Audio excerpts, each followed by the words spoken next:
The moment someone deliberately pushed me down at school, everything clicked into place. I was the villain in this story. Not just any villain, but the pathetic kind you find in romance novels. You know, the bitter girl who spends her time plotting against the perfect heroine, only to fail miserably. After trying to end things several times, I finally succeeded in dying. Funny how even that took multiple attempts, like everything else in my life. Once I understood my role in this story, things became easier. I stopped fighting against the current. So what if my parents handed over our family's money to her? So what if my little brother thought she hung the moon? And really, who cared if the guy I liked fell head over heels for her too? None of it mattered anymore. I settled into mediocrity like it was a comfortable old sweater. Average grades? Fine by me. Parents treating their adopted daughter better than their own flesh and blood? Whatever. My brother's attempts to hurt me just rolled off my back. Friends slowly disappeared from my life, but I barely noticed. When the bullying at school got bad, I just called the police instead of suffering in silence. Survival became my only goal. My name is Jane, plain Jane. Sometimes I think this name marked me for a life of tragedy right from the start. The first 6 years of my life were happy, but that feels like a dream now. Everything changed on my 6th birthday when Lily walked into our lives. She was my uncle's only child, left alone when he died too young. My parents took her in, saying they felt sorry for her. They didn't just give her a home, they made her officially part of our family, equal to their real daughter. That day, I lost more than just my birthday celebration. I lost my personal space too. Lily's afraid to sleep by herself, my parents said, moving her into my room. They didn't ask me how I felt about sharing my bed with a stranger. They just expected me to become her best friend overnight. Instead of birthday cake and presents that year, I got a stinging slap across my face. Why? Because Lily had developed a high fever during the night, and somehow that was my fault. By morning, she was burning up at 103 degrees. My mother found Lily shivering without a blanket and me sleeping soundly, wrapped up warm. The slap came before I was even fully awake. While Lily spent the next day and night in the hospital getting proper care, I was locked at home alone, my stomach growling with hunger. At 6 years old, I had never cooked anything in my life, but desperation made me try. I dragged a wooden stool to the stove, trying to make instant noodles. That decision left its mark on me forever, literally. The stool collapsed under me, its splintered edge slicing deep into my leg. The pot of boiling water came down too, leaving an angry red burn across my arm. My mother only remembered she had another daughter when she brought Lily home from the hospital. By then, I had passed out on the living room sofa, my wounds wrapped in bloody toilet paper, the only bandage I could find. That night, my father came home from his late shift to find me half-conscious on the sofa. My parents' voices filled the house as they argued, my mother angry at him for not telling her about working late, my father furious that she'd left me alone. Neither of them even mentioned taking me to a doctor. "It's just a little accident," they said, and after that night, it was like it never happened. But the story about me being a selfish blanket stealer who made poor Lily sick? That spread like wildfire. These days, when people point fingers at me, I just look at the 2 ugly scars on my body, permanent reminders of what really happened that night. Life took another turn when I was 7 and my brother John was born. He might have been my blood relative, but his heart belonged to Lily from the start. We couldn't have been more different, him and me. My parents were climbing the corporate ladder when John arrived, so grandmother came to help. Being her only grandson, John became her precious little prince. She let him do whatever he wanted, and he grew up thinking the world revolved around him. He never called me sister, all because I wouldn't let him stuff himself with sweets and cheese. In his young mind, I was the mean one who stopped him from having fun. Lily became his favorite person. She secretly slipped him treats and took him to the playground whenever he wanted, but karma has a way of teaching lessons. Soon enough, John caught a nasty cold and spent nights crying with toothaches. His wails sounded like a sick duck, keeping everyone awake. When my parents finally returned from their business trip and took him to the hospital, they got scary news. The untreated cold had almost turned into pneumonia. My mother exploded with anger at grandmother, who panicked and blamed me for buying the sweets. Yes, I had bought them, but I was careful about how much John could have. It was Lily who kept sneaking him extra treats behind everyone's back. But my parents didn't want to hear my side of the story. They yelled at me until their voices went hoarse, then shipped grandmother back to her village. Only then did my mother start paying attention to what was happening at home. By age 11, I had already learned how unfair life could be. I remember when John was 5, and my mother came to a parent-teacher conference. Even though Lily and I were in the same class, my mother only sat at Lily's desk, claiming she was there for both of us. We weren't allowed inside during the meeting, so all the kids waited in the hallway. Some older students from 6th grade spotted John and started teasing him. Even though he could be a pain, he was still a cute kid with his chubby face and pale skin. One of them asked him a simple question that changed everything. "Who do you like better, Jane or Lily?" Without missing a beat, my little brother declared to everyone, "Jane is evil. She's mean to me," my little brother announced to everyone. "Mom told me they found Jane in the garbage. I hate her. Lily is the best." The words echoed in the hallway. Lily was everyone's favorite, and having an adorable little brother who adored her just made people love her more. After John's announcement, my classmates looked at me like I was something rotten. Their whispers followed me everywhere. The pain hit me in waves. I didn't know what hurt more, my own brother hating me, or learning that my mother had been telling him I was trash. Every stare felt like a needle in my heart. I panicked, trying to escape through the crowd of people. That's when it happened. I tripped and fell hard on the floor. The laughter that followed made me want to disappear. When I turned around, I saw John's little foot still stuck out, his face beaming with pride at his successful prank. I opened my mouth to speak, but no words came. Instead, something strange happened. Memories that weren't mine flooded my mind. Suddenly, everything made sense. I was the villain in a romance novel, and Lily was the perfect heroine everyone loved. The story was clear now. I was the weird, dark cloud in Lily's sunny world. In the original plot, I fell hopelessly in love with the male lead after he saved me from bullies. I worshipped him like a god, my only light in the darkness. But he only had eyes for Lily, and their perfect love story began. My character couldn't handle it and turned to revenge, consumed by jealousy. The story ended with me in jail right before college exams, punished for hurting Lily. As these memories settled in my mind, I felt an odd sense of peace. Finally, everything made sense.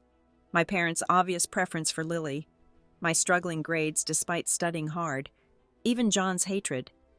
It wasn't because I wasn't trying hard enough or wasn't good enough. It was all because of Lily's main character energy, like a spotlight that made everyone else fade into shadows. Before John's hallway announcement, I at least had a few friends who stuck by me. But after that day, even they started avoiding me. Maybe it was John's words about me bullying Lily that poisoned their minds, or maybe it was just the story following its predetermined path. At 12 years old, I wasn't grown up enough to accept being the class outcast with a smile. I tried so hard to fix things at first. I reached out to my old friends, desperately trying to explain that I never hurt Lily. But nothing worked. Seeing them turn away from me, treating me like a stranger, it burned worse than the scars from that boiling water when I was 6. Some wounds, I was learning, never really heal. Sometimes the hardest truths come with a strange kind of peace. I knew what was coming.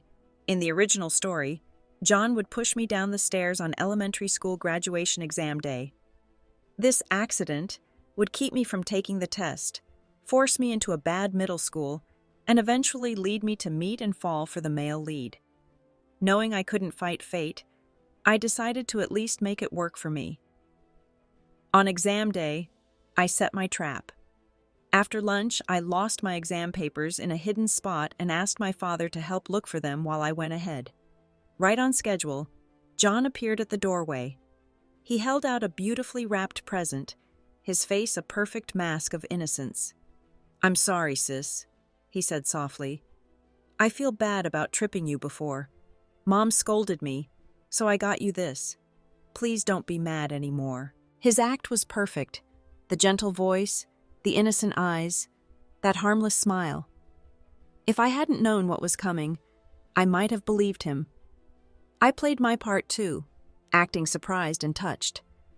But when I opened that pretty box, I found exactly what I expected. It was crawling with bugs and spiders.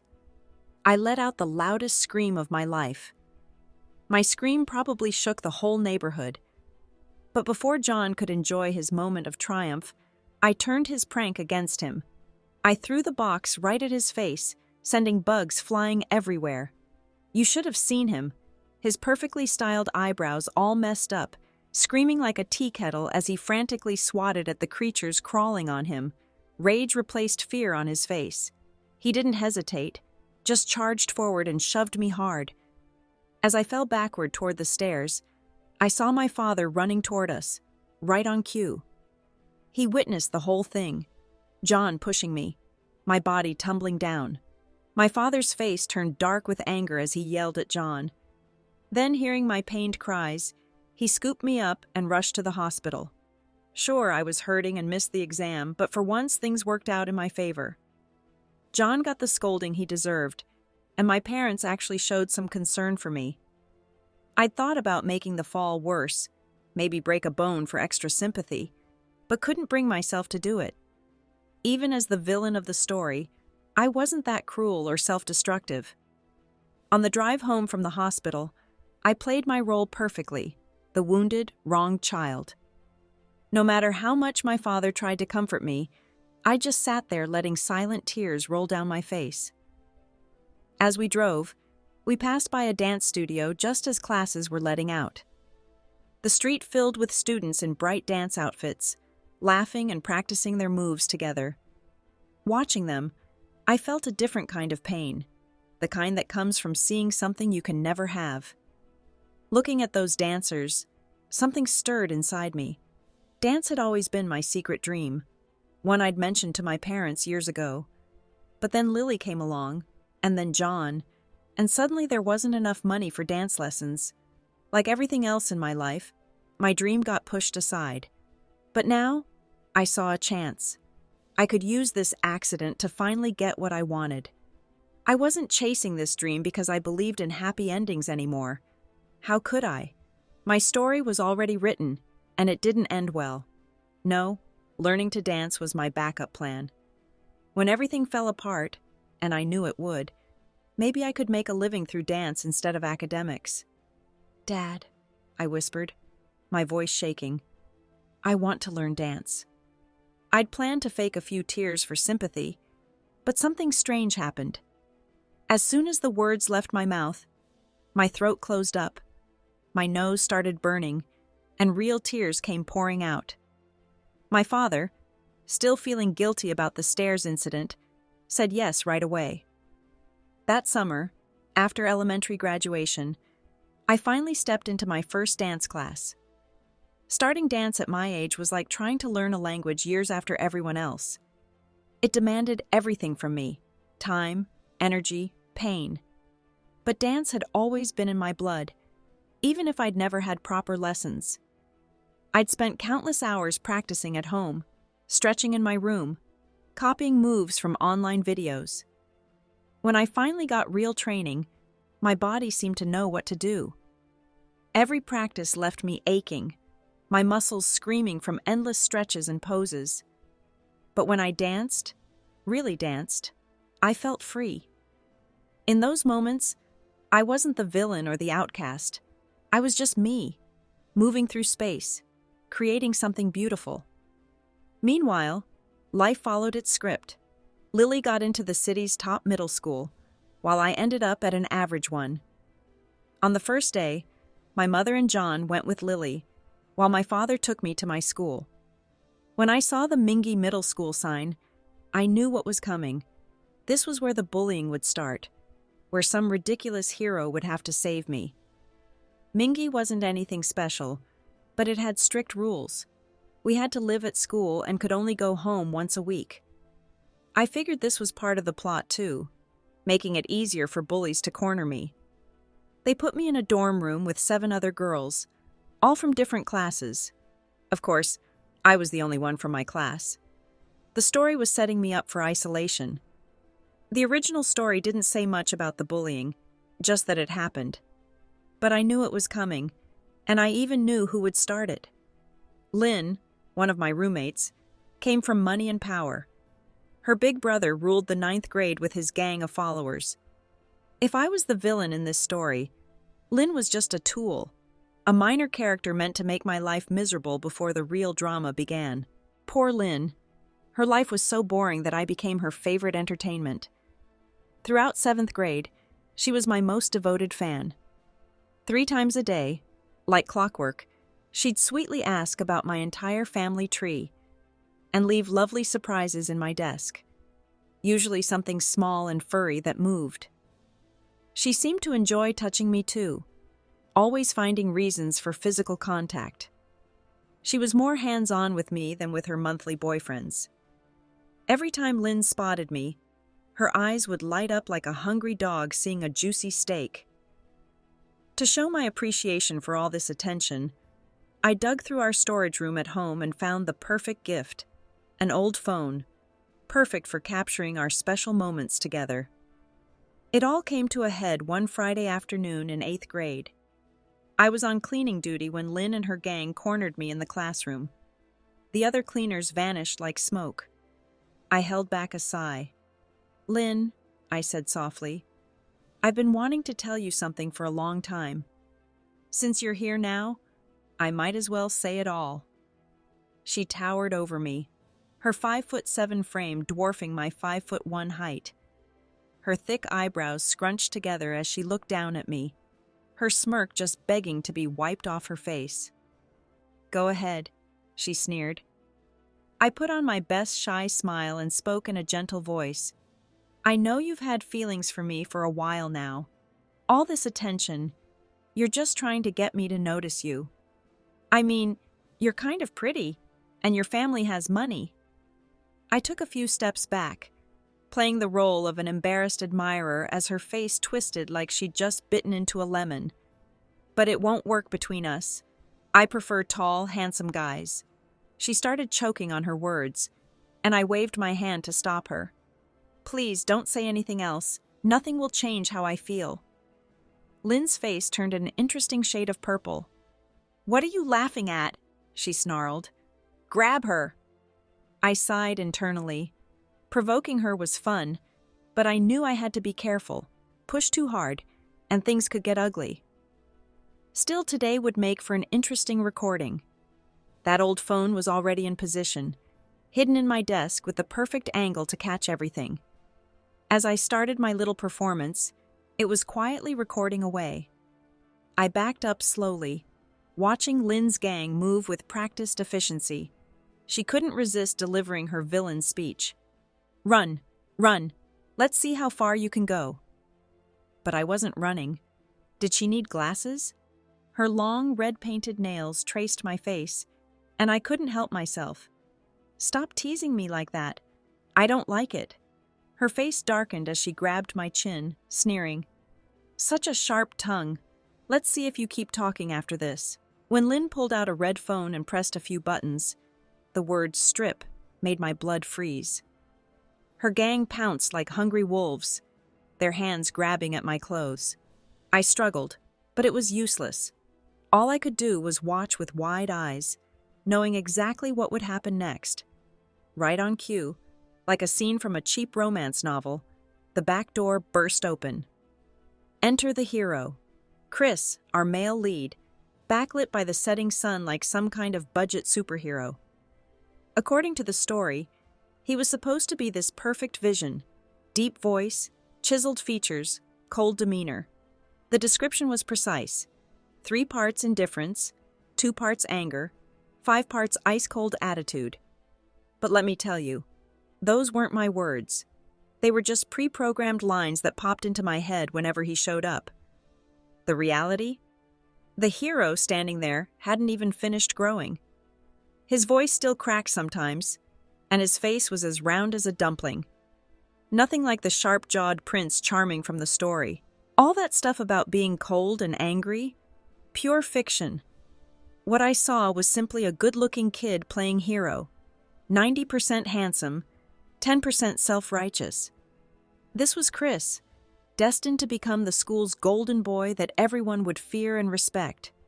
"Bullying classmates isn't right," he declared. Lynn and her gang scattered like leaves in the wind, not daring to say a word.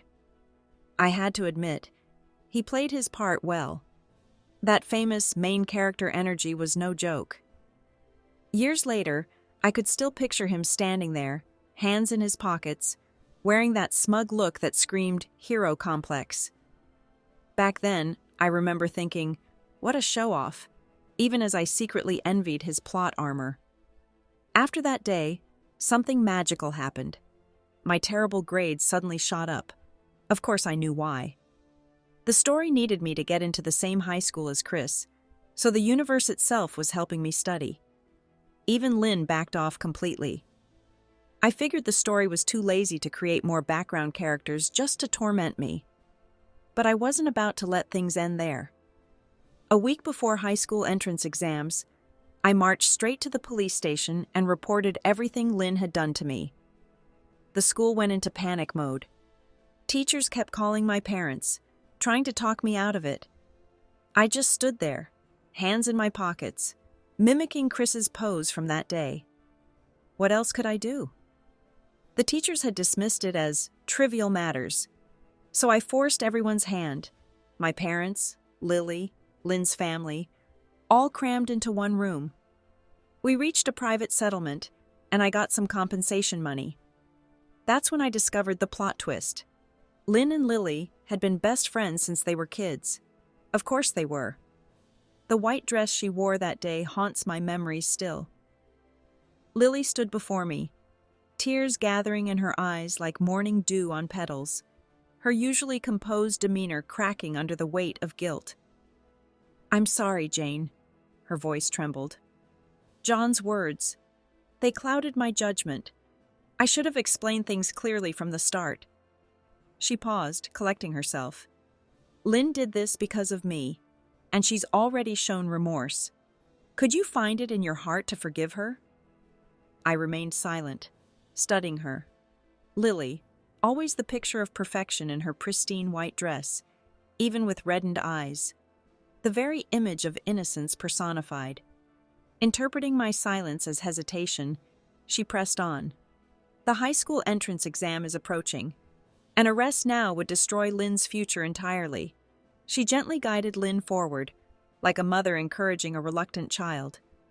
Lynn's voice emerged, hoarse and barely audible. "Jane, I'm sorry. The bullying, it was wrong." If only they knew. I had already drafted the police report, planning to file it after the exam. But fate has a cruel sense of irony. The weekend prior, I spotted them at the mall, Lily and Lynn, walking hand in hand. Lily, radiant as ever, reminiscent of a white rose in full bloom. The perfect female protagonist, blessed with every desirable quality, effortlessly commanding admiration and affection. But in this story, I was cast as the villain. My hatred for Lily and her entourage was set in stone, immutable. Whether I forgave Lynn or not was inconsequential to the grand narrative. Through my parents' magnanimity, the situation resolved peacefully, or so it seemed. Yet karma works in mysterious ways. On the eve of graduation exams, Lynn was found beaten unconscious. She missed the exam entirely, still lost in a coma. This world operated on its own twisted logic, full of inexplicable bugs that bent reality to serve the plot. Take my academic performance, for instance. Previously, studying felt like trying to catch water with a sieve.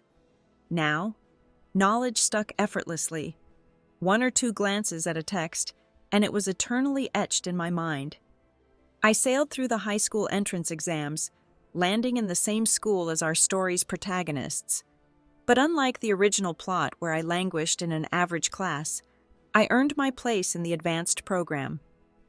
When 10th grade arrived with its bifurcation, Track A, Science, or Track B, Humanities, I made my choice. The main characters chose Track A, so I opted for B, hoping distance might preserve my existence.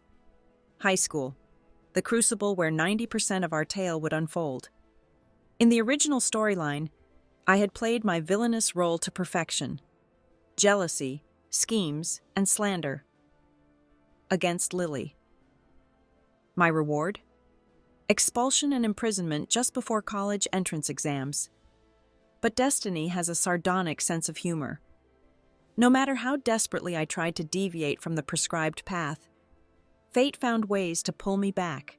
And so here I stood, bucket in hand for cleaning duties, as Lily emerged from the bathroom, drenched like a drowned kitten, someone's cruel prank with water leaving her thoroughly soaked. Some roles, it seems, are impossible to escape. The universe seemed determined to place me at every scene of Lily's misfortune.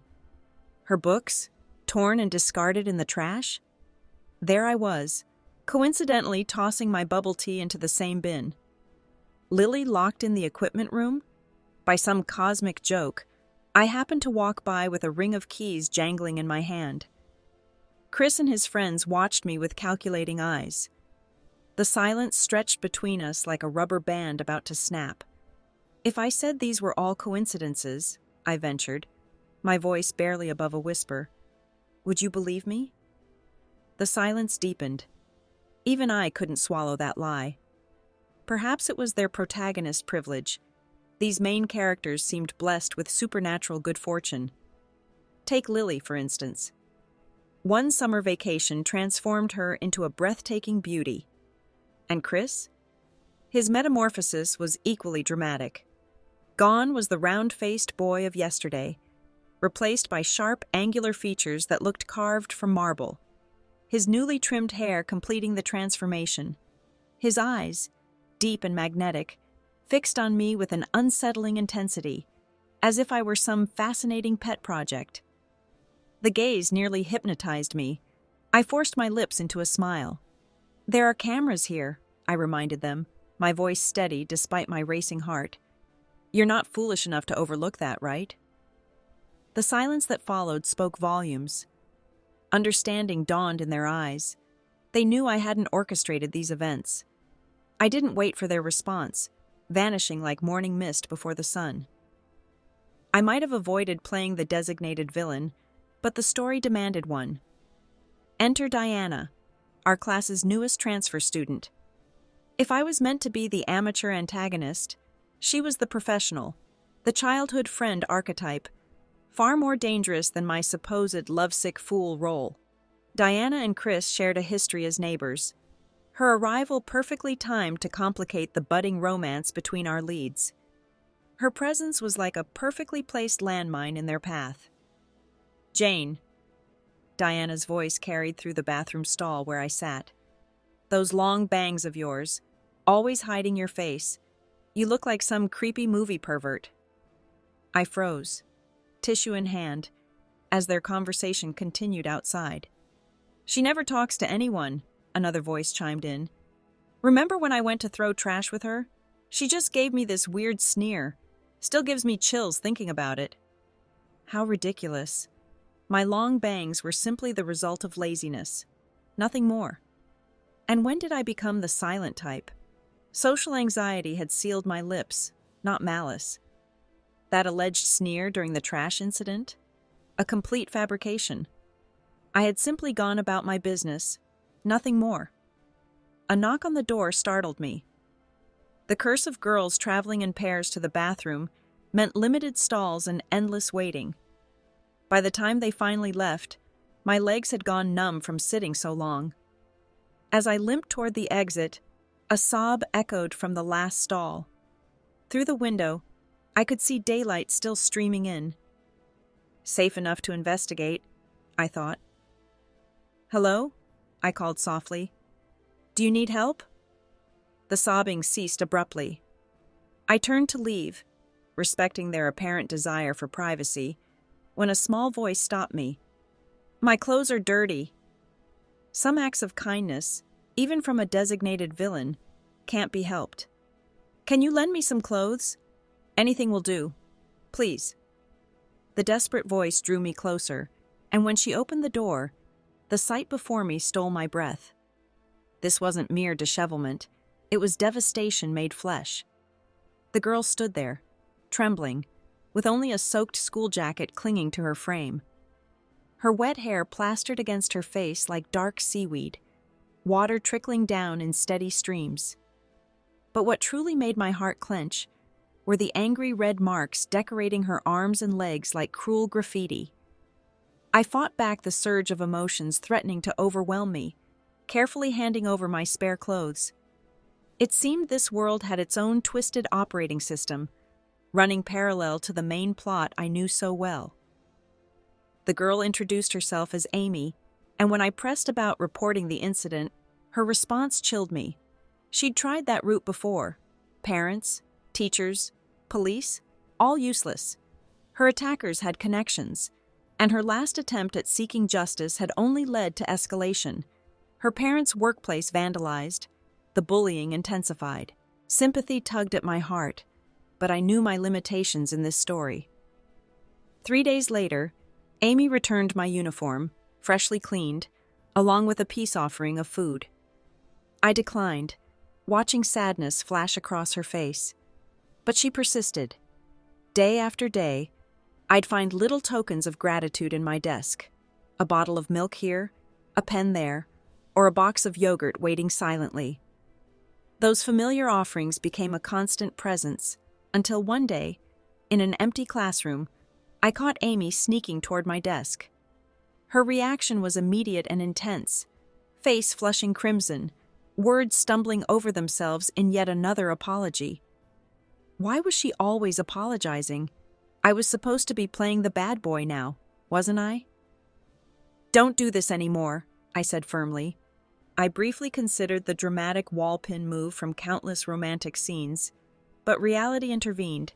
She had 2 centimeters on me in height. Like Lily, Amy seemed to possess that mysterious ability to summon tears at will. Her eyes reddened instantly as she mumbled, "I'm sorry for bothering you. I'm sorry." Something about her tears struck a chord. It wasn't that I disliked yogurt. Wasting food was practically sinful. And surely I wasn't alone in my aversion to licking yogurt lids. But lately, something felt off about the atmosphere around me. Students from other classes would cluster outside our room, their whispers carrying words like disgusting and scary through the air. I ignored it all, but things escalated when Amy began openly bringing me lunch, seeking my company during meals. Diana's reaction was explosive. She cornered me at my desk, her voice sharp as broken glass. "Jane, are you an idiot? Why are you getting close to that kind of person? Do you want to end up beaten like her?" "Who I'm close to is none of your business," I retorted coldly. "How is it not my business? I'm your cousin." Diana's voice rose with indignation. She was right. She was my aunt's second daughter, the one who had married and moved far away. The author of this novel had a particular cruelty, weaving my family into every aspect of the plot. Both the female lead and the supporting character shared my blood, a twisted joke of fate. Despite our shared blood and occasional holiday gatherings, Diana and I were never close. Our personalities clashed like oil and water, linked only by a singular thread, our mutual disdain for Lily. Now she stood before me, eyes burning with contempt. "It was tolerable before," she spat, "but from now on, stay away from her. Understand?" A delicious sense of satisfaction coursed through me as I rose to my full height, looking down at my cousin. "I don't care," I declared. turning away from her impotent rage. How naive I'd been to think she'd accept my defiance so easily. That Friday afternoon painted a new picture of Diana's determination. The scene she orchestrated near the school gate, Amy cornered in an alley by Diana's lackeys, was no accident. She wanted me to witness this performance, otherwise why choose such a conspicuous location? I contemplated walking past, preserving my role as the designated villain, but Diana had other plans. "Jane, come here," she called out, her voice dripping with false sweetness. Sighing, I approached slowly, backpack heavy on my shoulders. Amy stood there, a mirror image of our first encounter, eyes crimson, resembling a trapped rabbit, fragile and pitiful. She refused to meet my gaze, which only added to the growing knot in my stomach. "Jane, guess what your dear friend has been up to?" Diana's smug satisfaction radiated like toxic waves. Her face twisted with barely contained violence, but I maintained my facade of indifference. Though I could guess the direction of this drama, I played my part. "What happened?" I asked, voice carefully neutral. Diana preened like a peacock about to deliver its killing strike. "Oh, you don't know? This friend you've been so foolishly trusting has been spreading poison about you daily." I turned to Amy, catching her eyes for a fleeting moment before she looked away, guilt written across her features. Diana's words echoed like funeral bells. "I told you she's no good. Birds of a feather flock together. She's just like Lily." Time crystallized around us. The suspicion that had been gnawing at my subconscious emerged into harsh reality, shattering my heart like brittle glass. Who could remain unmoved when a supposed fan reveals themselves as a traitor? The collapse of trust felt like a physical blow. I should have known, I thought bitterly. Someone universally despised can't possibly be genuine. "You're such an idiot," Diana sneered, crossing her arms. "You can't even judge character properly." She then turned her venom toward Amy. "If I hear you running your mouth again, you know what's coming. Clear?" Amy's silence, her bowed head, spoke volumes about her character, or so it seemed. Yet according to the original plot, Amy was destined to be Lily's most steadfast ally. When Amy faced her darkest hours, it was Lily who extended a helping hand, disregarding others' judgment. "Where do you think you're going?" Diana's voice followed me as I retreated from the scene. "Going home to lick my wounds," I called back with forced lightness, waving dismissively. My solitary figure cast a long shadow, a fallen alpha wolf abandoned by its pack. I could almost hear their mocking laughter behind me, Diana and Amy sharing in their victory over my foolishness. The school's atmosphere had shifted lately, charged with romantic tension as the destined love story between our leads began to unfold. Every corridor buzzed with whispered gossip, the entire student body caught up in their real-life romance novel. Yesterday's news dominated conversations. Chris had hospitalized 10 students from a rival school, allegedly defending Lily's honor. "Oh my God, isn't that just so romantic?" The swooning voices followed me everywhere. "I wish someone would fight for me like that." These conversations swirled around me like autumn leaves, but I remained focused on my own path. The art exam preparations consumed my attention. Though my academic performance had diverged from the original plot's predicted downward spiral, I still pursued art as an insurance policy against fate's cruel tricks. Diana found endless amusement in my dance practice, comparing me to a clumsy giant butterfly flapping its wings in desperation. Yet peculiarly, she became my constant companion in the practice room after classes, staying until dusk painted the windows orange. Her explanation when questioned, "I need a quiet place to study for college entrance exams," felt hollow, but I never pressed further. Today's absence spoke volumes. Her family had collected her during the final period, leaving an unsettling void in the room. My stomach churned with foreboding. When Diana returned the following Monday, she was a shadow of herself. The color had drained from her face, her usual sharp tongue silenced. She alternated between restless sleep and vacant stares, her spirit seemingly crushed beneath an invisible weight. The truth emerged like poison seeping through the school's gossip channels. Diana's mother had been caught in an affair, her father discovering them in flagrante delicto. Their impending divorce became the newest scandal to grace our hallways. The transformation in Diana was profound. As whispers and pitying glances followed her through corridors, something seemed to break within her. Gone was the girl who mocked my dancing, who spent evenings in the practice room under false pretenses. She withdrew completely, eventually transferring to another school. That final afternoon, fate arranged one last meeting as she collected her books from our empty classroom. The sight of her, face drawn and pale, stirred something in me. Words of comfort formed and died on my tongue, trapped behind years of practiced indifference. She caught my gaze, her lips parting as if to speak, then trembling into silence as tears welled in her eyes. Diana turned away quickly, her trembling hands busying themselves with packing. The silence stretched between us like a taut wire, until finally, unexpectedly, she spoke. "Jane, when we were kids, I always hoped you would come to my house to play."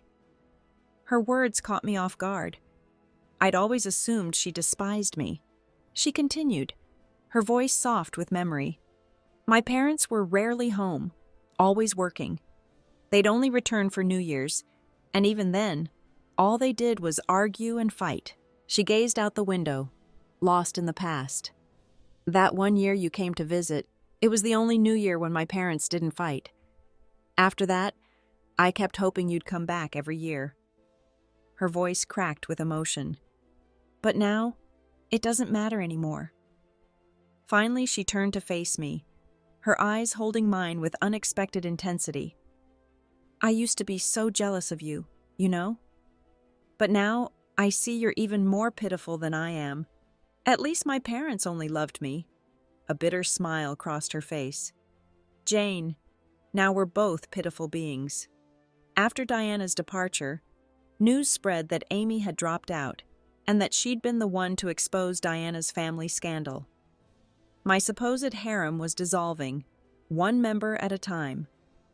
The loss stung, but Diana's story was merely a minor chord in the grand symphony playing out around us. The school buzzed with the blooming romance between our leads, their love story captivating everyone's attention. I remained focused on my art school preparations, deliberately deaf to the romantic whispers filling our halls. Yet something curious began happening. Despite Amy's absence, my desk continued to receive mysterious offerings each morning.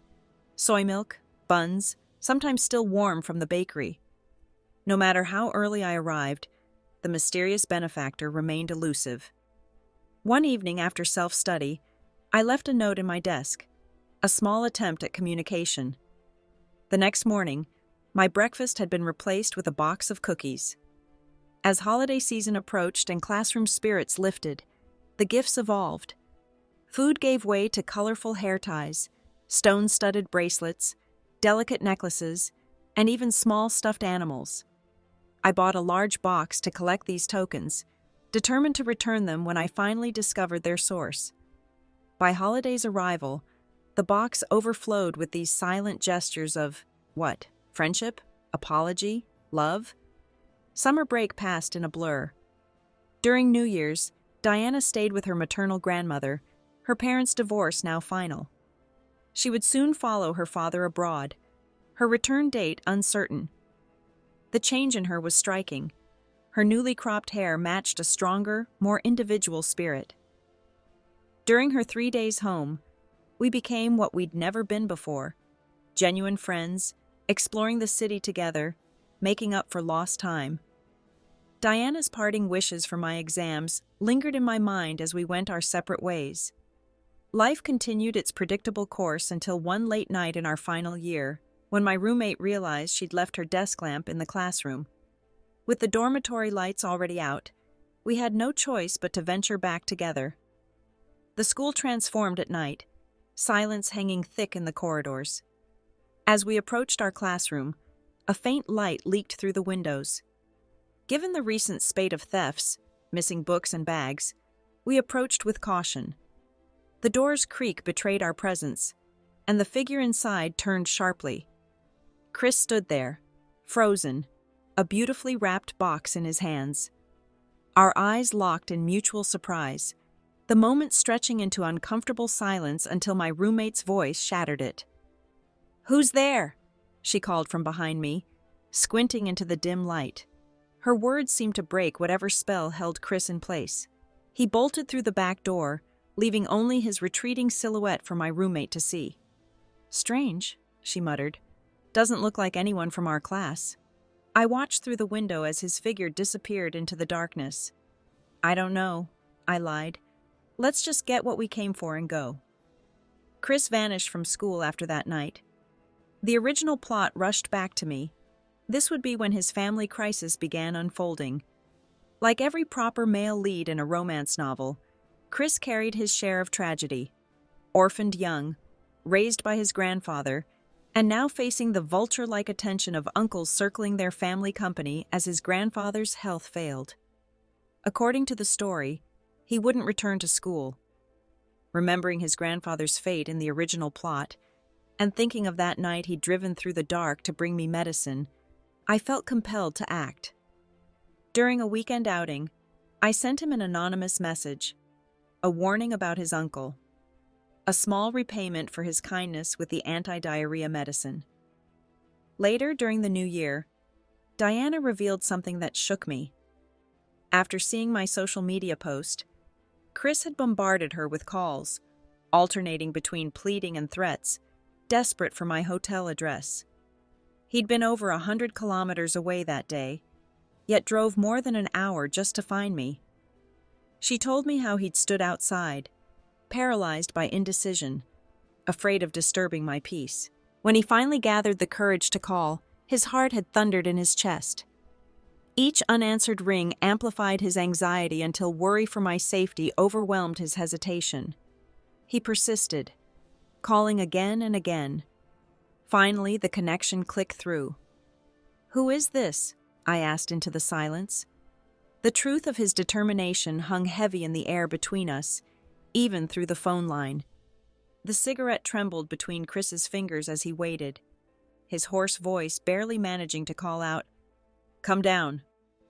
He'd lit it out of nervous habit, then immediately regretted it, remembering my aversion to smoke.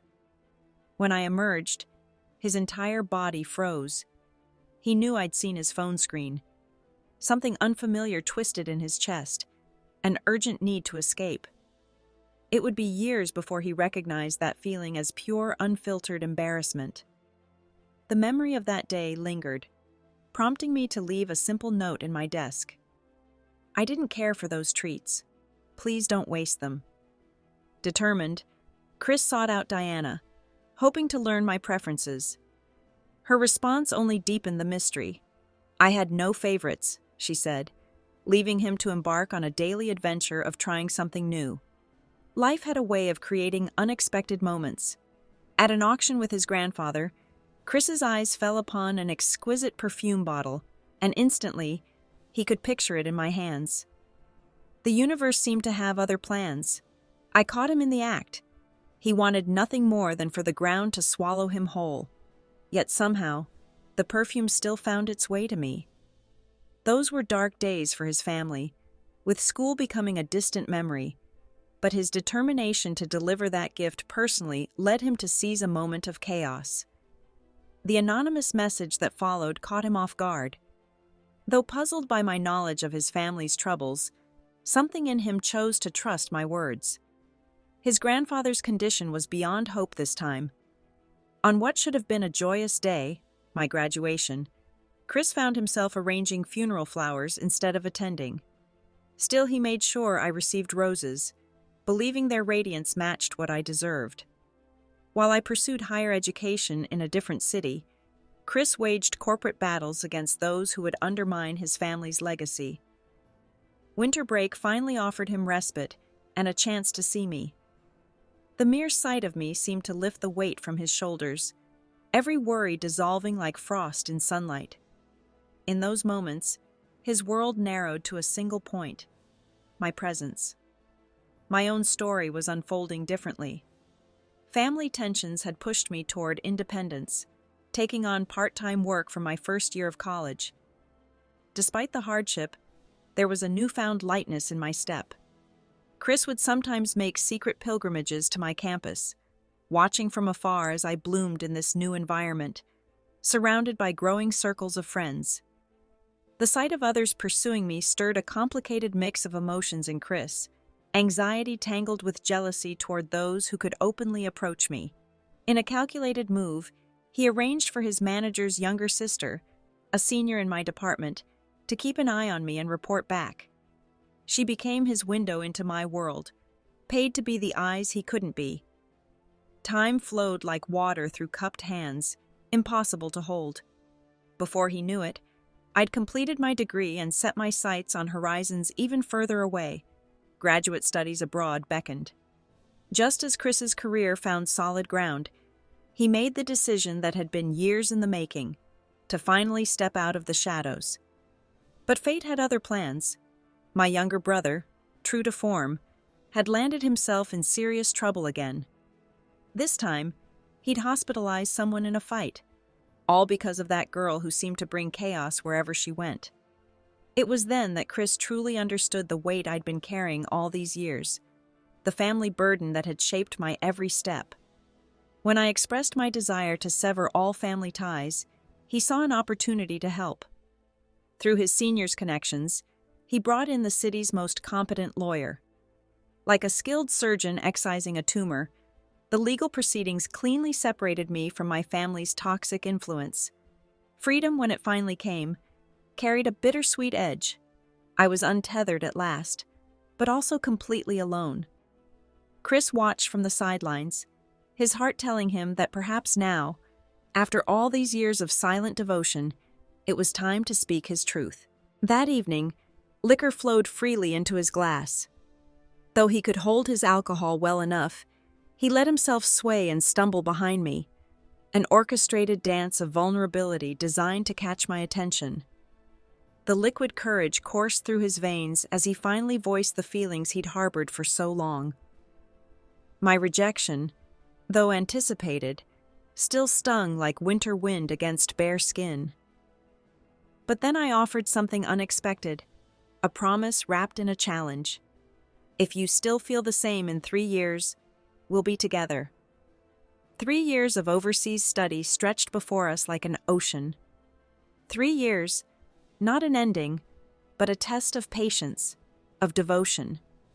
Chris felt his heart lift. He could wait. After all, nothing said he had to stay anchored to one place during this time. The world was wide, and their future, like an unwritten story, held endless possibilities.